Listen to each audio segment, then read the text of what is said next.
Today we're going to make a round slab box. The last class I made this paper box, and it's kind of nice to make a paper template of what you want to make prior to making it in clay. It just saves you a lot of time. So I've got a lid and I've got a base. Okay, so I'm going to take it apart. I had taped it together just to kind of illustrate how to make it. So today we're going to take it apart and roll out the clay. Okay, so take your wire clay cutter and cut yourself a slice of the clay. I cut this about a 1/2 inch thick, and I'm rolling this with 2 paint sticks. So the rails are 2 paint sticks that you can get at Home Depot or hardware store. And these are 1/4 inch thick. And I'm using a wood dowel as a rolling pin. And pound out the clay a little bit.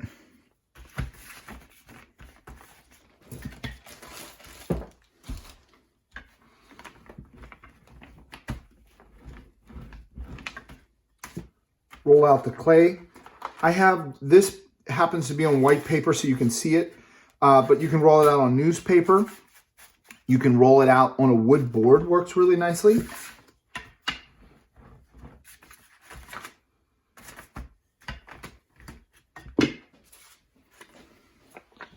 Okay, so I'm going to use the template from the paper box that I made on Friday.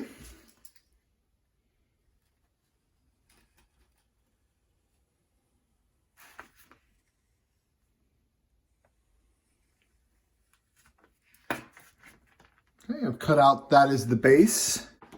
Okay, our next piece is a longer piece, so we need a long rectangle. That's going to be for the side.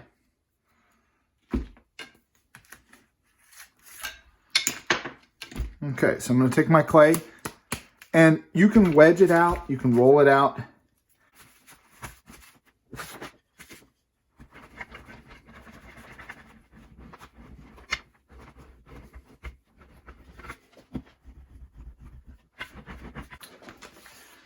All right, I'm ready to cut.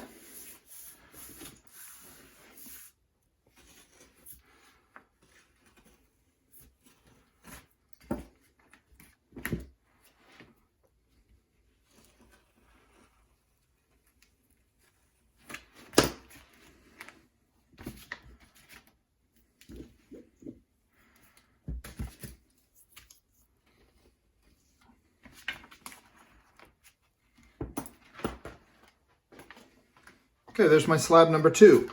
Now, I want to go ahead before I start letting it dry to fix any imperfections.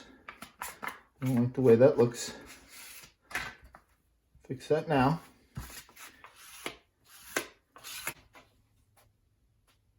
All right, so next up is the lid of the box. The lid of the box, just like the bottom, has a circle. And just like the bottom part, also has a cylinder that's done with a long, skinny slab. So I'm going to remove the tape, and then I already have my template. One of the nice things about doing a paper template is once you are ready to roll out your clay, you have all the measurements. So this is going to be the long rectangle cylinder for the outside of that, and that's going to be the top.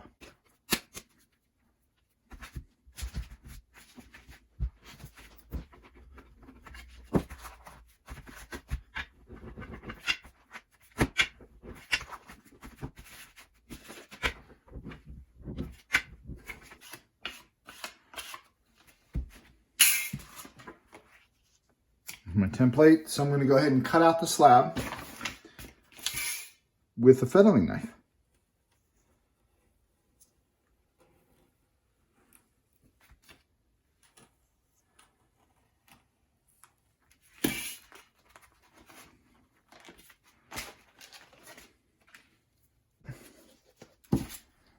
And now I'm going to roll out the skinny little rectangle goes around the top. So it's a long, skinny rectangle. It's going to look like something like that in clay. So I'm going to take a piece of clay. A trick for this is I can roll a coil.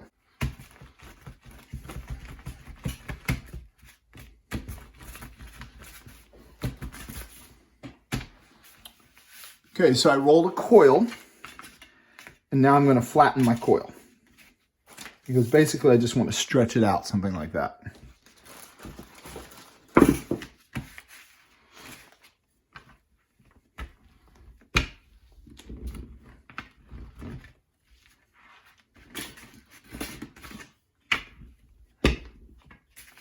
My top part of my box is actually, it's a 14-inch piece. It's the same size as this ruler. So because the ruler is a little more rigid, I'm going to use that to cut it out with.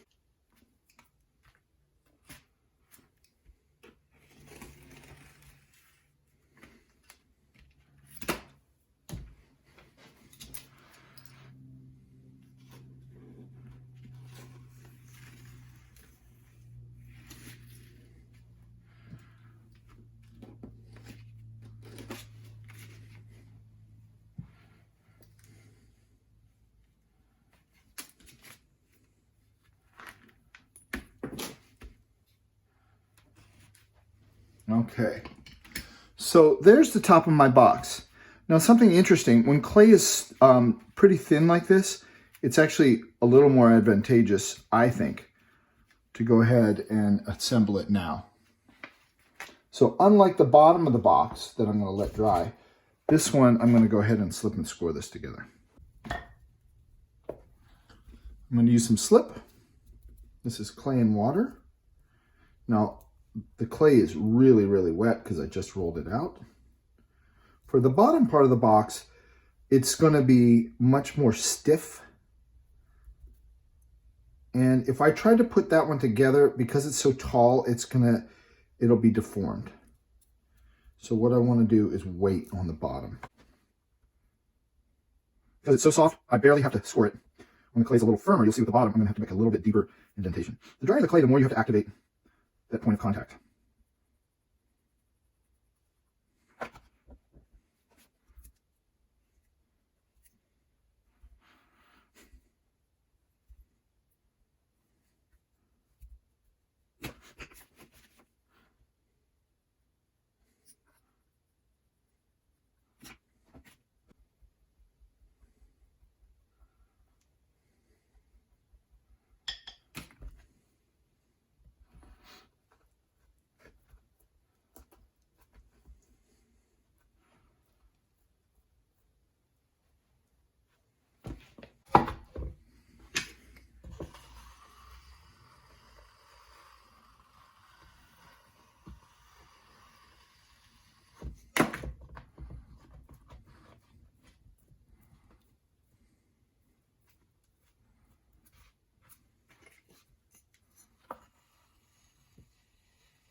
So a lot of artists, when they're slipping and scoring, they attach a little bead of clay in between the two areas. This forms a seal, fills in any gaps, and you just have to make sure that, you're very gentle with it. I'm going to go ahead and do that.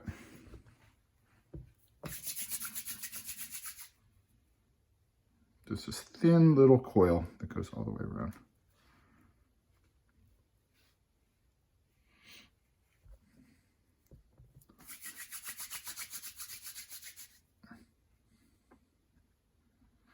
Like a little bead of clay that goes in there.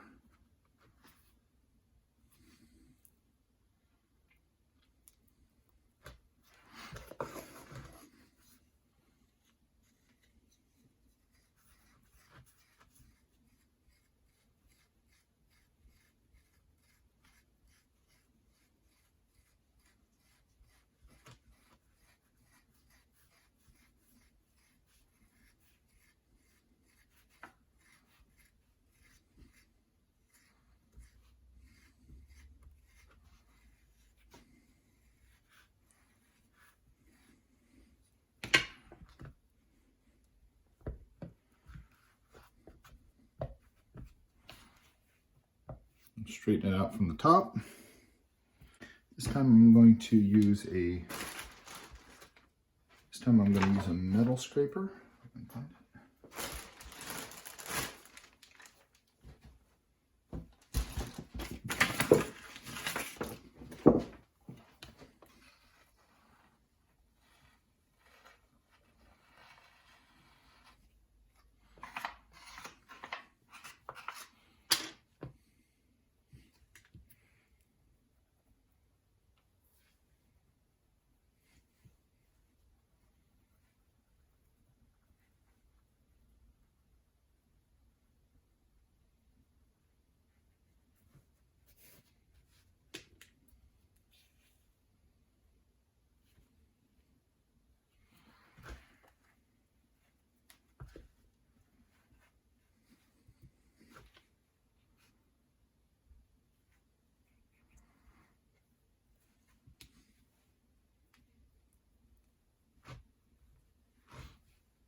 Okay, so now I'm going to let this dry. I am going to smooth it out more, but I'm going to let it dry a little bit first before I put too much pressure on it. So a couple of hours ago, I rolled out a few slabs for my box, and now I'm going to come in and I'm going to trim them. So what you'll find is your slabs, as they dry, they're going to warp a little bit. And so after they've sat for a little while, I usually come in with a fettling knife, trim them up a little bit, and my edges nice and even. It's nice to have a ruler in this instance because you want to be able to get kind of a 90-degree angle. I usually put the edge of the ruler at the edge of the plate there so I can get a nice even cut.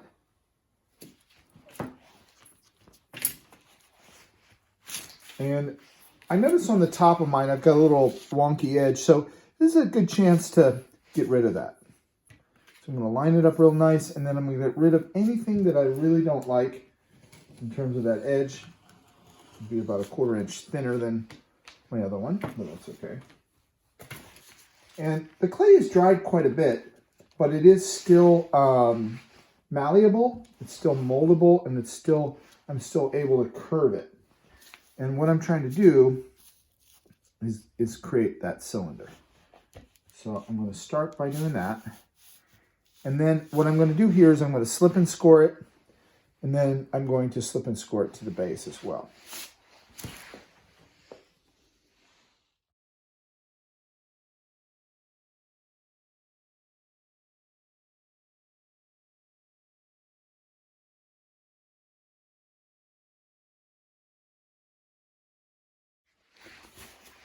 All right, so once I've slipped and scored, I don't want to simply just place it on there. I actually want to kind of push the clay down into the little crevices because the slipping and scoring is really a process of the overlap that's happening. So those little sections there have to overlap.